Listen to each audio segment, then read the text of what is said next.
got to make an impression first off. You can do that in many ways, you know, with a well-worded CV. You could do it with an impressive portfolio. You do it by networking, reach out to somebody maybe within that organisation. Stay current, so obviously it needs to be current technology, current trends, so big data, AI is on everybody's mind at the moment, so kind of if you're in that area and you can upskill there, even better. Be willing to sort of continuously learn. A lot of really experienced, talented developers are sharing resources via Twitter, blog posts, there's endless amounts of online kind of courses that people are producing.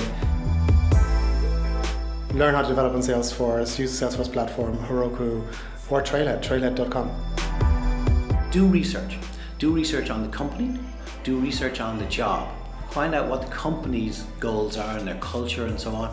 Find out what the job is. So what is it that they require you to do? If it fits into full stack development, well then it's bang in your focus. So understand what the role is, understand what the company is all about, and then show enthusiasm.